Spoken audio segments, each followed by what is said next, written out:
हे जे सारण आपण करून जे बाजूला ठेवलेलं आहे हे सारण आपण याच्यातलं अर्ध घेणार आहोत आणि त्यासाठी लागणारी ही कणिक म्हणजे आपले तीळ आणि शेंगदाण्याचे जे पोळ्या आपल्याला करायच्या आहेत संक्रांत स्पेशल, तर त्यासाठी आपण ही वाटीभर कणिक घेतलेली आहे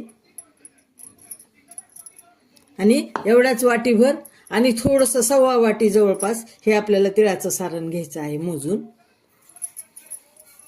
हे आपण हे वाटीभर आपण मोजून घेतलेलं आहे, हे सारण तयार करून घेतलेलं तुम्हाला दाखवल्याप्रमाणे. आणि हे पाव वाटी आणि हे वाटीभर आणि त्यासाठी ही कणिक आपण वाटीभर घेतलेली आहे. हे सव्वा वाटीला एक वाटी आणि थोडंसं आपण याला डाळीचं पीठ टाकणार आहोत म्हणजे कसं ह्या तिळाच्या आणि शेंगदाण्याच्या पोळ्याला कुरकुरीतपणा येतो म्हणून एक पोह्याचे 2 चमचे आपण डाळीचं पीठ टाकलेलं आहे. याला टाकू थोडंसं मीठ, याला लावायचं. हे सारण आपण थोडंसं असं दूध लावू त्याला, एक पोह्याचा चमचा 2 चमचे, जास्त लावणार नाही आणि थोडंसं ओलं करून घेणार आहोत. ते आपल्याला सारण भरण्यासाठी असं थोडंसं ओलसरचा असा उंडा तयार झाला पाहिजे आपला, छान गोळा तयार करून आपल्याला पोळीचं सारण तयार करायचं आहे जेणेकरून हे सारण आपण पोळीत भरू शकू असं इतपत आपल्याला हे ओलं करून घ्यायचं आहे. हे आपलं असं ओलसर चांगला तयार करून घेतलं, असं उंडा होई ते इतपत जास्त ओलं केलेलं नाही, असा गोळा तयार करून घेतला. आता आपल्याला याच्या 4 पोळ्या होतात आपल्या ह्या सव्वा वाटीच्या. आपण असे 4 गोळे एकसारखे करून तयार करून घ्यायचे. आता ह्याचे आपण 4 गोळे करून घेतले बा तुम्हाला सांगितल्याप्रमाणे. ह्याचे 4 गोळे तयार झाले. आता ही कणिक आपण ते सारणासाठी 4 गोळे हे तयार करून घेतले आपण. आणि आता ही कणिक आपल्याला तिंबायची म्हणजे पोळ्यांसाठी. मी मग अशीच तुम्हाला मीठ आणि डाळीचं पीठ मिक्स केलेलं दाखवलेले. आता आपण ही थोडं पाणी टाकून तिंबून घेऊ, घट्टसर गोळा करून. हे घट्ट असा गोळा करून घेतला आपण. फार घट्ट पण नाही आणि फार पुरणपोळीसारखा पण नाही करून घ्यायचा, असा मध्यमच घ्यायचा हे अशा प्रकारे. आणि याला थोडंसं आपण तेलाचा हात घेऊ आणि थोडंसं असं तिंबू, मस्त एकसारखं करून घेऊ कणिक. असं हे आपण चांगलं थोडं तेलाचा हात लावून 1-2-3 मिनिट चांगलं एकसारखं करून घेतलं. आता याला झाकून आपण 10 मिनिटं मुरू देणार आहोत. आणि हे आपण चांगलं मुरायला ठेवलेलं आहे ही कणिक आपण 10 मिनिटं. आता याच्या आपण बरोबर 4 उंडे बघा, आपण बरोबर ह्याचे 4 उंडे 4 पोळ्याचे तयार करून घ्यायचे. बघू शकता तुम्ही एकसारखे 4 गोळे. बरोबर आपलं बेताचं झालं की नाही बघा, मी आपण सांगितलेल्याप्रमाणे हे 4 गोळे ह्याचे सारणचे आणि 4 गोळे पोळ्याचे. आता आपण हे छान पोळ्या करून घेऊ. एक उंडा घेऊन आपण असा चांगला गोल करायचा याच्यावर हाताच्या साह्याने, तळव्याच्या साह्याने.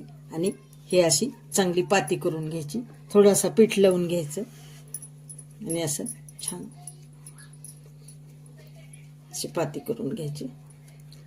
आपण फुटू नये म्हणून इथं थोडंसं असं हे करायचं, मध्यभागात पातळ करायचं थोडंसं. आणि अशी चांगली खोलगट ह्या कणकीची वाटी करून घ्यायची. गॅस चालू केलेला आहे आपण आणि तवा ठेवलेला आहे तापायला.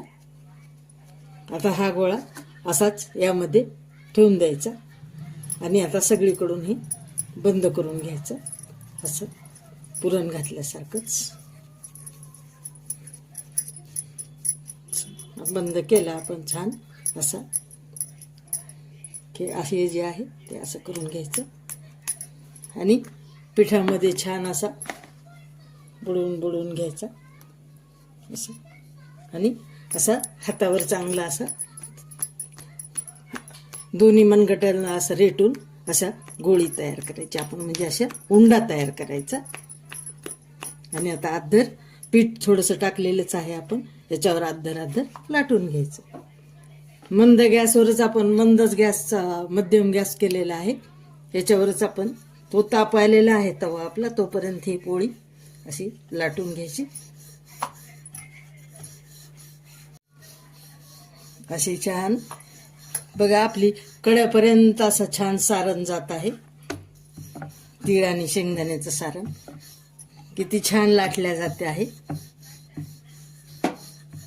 एकसारखी अशी लाटून घ्यायची, काठ लाटायचे पण मध्यभागात थोडं थोडं मधून मधून मधून मधून एक लोटाणं करून एकसारखी अशी लाटून घ्यायची.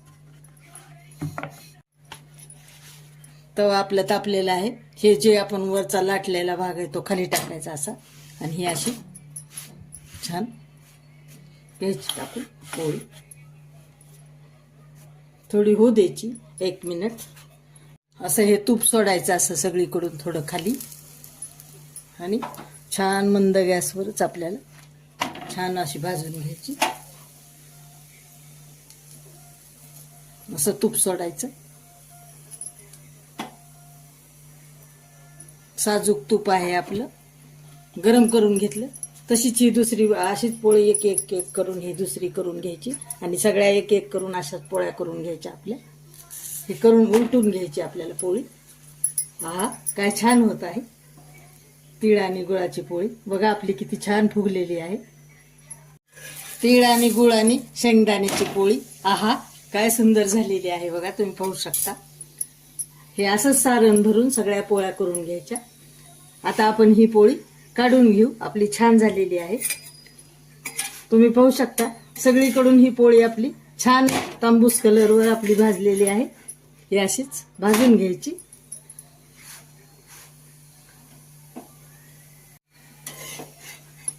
हे अशीच आपण काढून घेऊ. छान कॉटनच्या कपड्यावर खाली आपण एक पोळीचं हे घेतलेलं आहे असं छान जाळी, आणि त्याच्यावर कॉटनचा कपडा टाकून त्याच्यावर अशी पोळी टाकून घेतलेली आहे. अशी पोळी करायची. हे अशा प्रकारे बघा छान पोळ्या आपल्या सगळ्या करून झाल्या. हे छान अशी तांबूस कलरवर दोन्हीकडे भाजून घ्यायची, आणि मग कशी पोळी लागती बघा, भन्नाट झकास, खायला अगदी खूप छान लागते. ह्याच्यासोबत तिखट भाजी तुम्हाला आवडेल ती भाजी करू शकता तुम्ही. सुकी बटाट्याची भाजी छान लागती, सुकं वांग छान लागतं, खारं वांग काही पण ह्याच्यासोबत छान लागतं, वरण भात.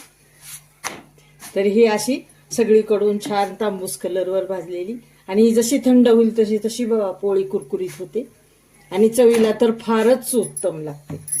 अशाच प्रकारे आपण सगळ्या पोळ्या करून घेतलेल्या आहेत. हे याच्यावर घेऊ आपण. हे अशा प्रकारे आपल्या सगळ्या तीळ गुळ, आणि गॅस बंद करून टाकू आपण. हे तीळ गुळ आणि शेंगदाण्याची पोळी जी आहे ती गरम गरम खायची नाही, थोडी थंड झाल्यावरच खायची, कारण गुळाचा चटका खूप जोरदार बसतो त्यामुळं. तर ह्या पोळ्यांना घाम वगैरे येऊ नये म्हणून हा कॉटनचा कपडा मी लावलेला आहे ह्या जाळीला, म्हणजे कोरड्या होत राहतात ह्या चांगल्या. नाही तर नुसत्या जाळीवर टाकल्यानंतर पण वाफ येते, आणि गरम असती ना ही जाळी, प्लॅस्टिक असती ना, त्यामुळं थोडा कॉटनचा कपडा टाकला की अजून कोरड्या राहायला मदत होते. अशा प्रकारे आपल्या सगळ्या तिळगुळ आणि शेंगदाण्याच्या संक्रांती विशेष, आपल्या थंडी विशेष पण झाल्या. तर ह्या नक्की मैत्रिणी आणि माझे प्रेक्षक करा. ह्या ज्या पोळ्या आहेत ते अगदी सुंदर लागतात ह्या, आणि 2-3 दिवस चांगला राहतात पण, खराब पण होत नाहीत. तर संक्रांतीच्या, मकर संक्रांतीच्या तुम्हाला पण खूप खूप शुभेच्छा माझ्या प्रेक्षकांना आणि माझ्या मित्रमैत्रिणींना. सबस्क्राईब करा, लाईक करा, शेअर करा.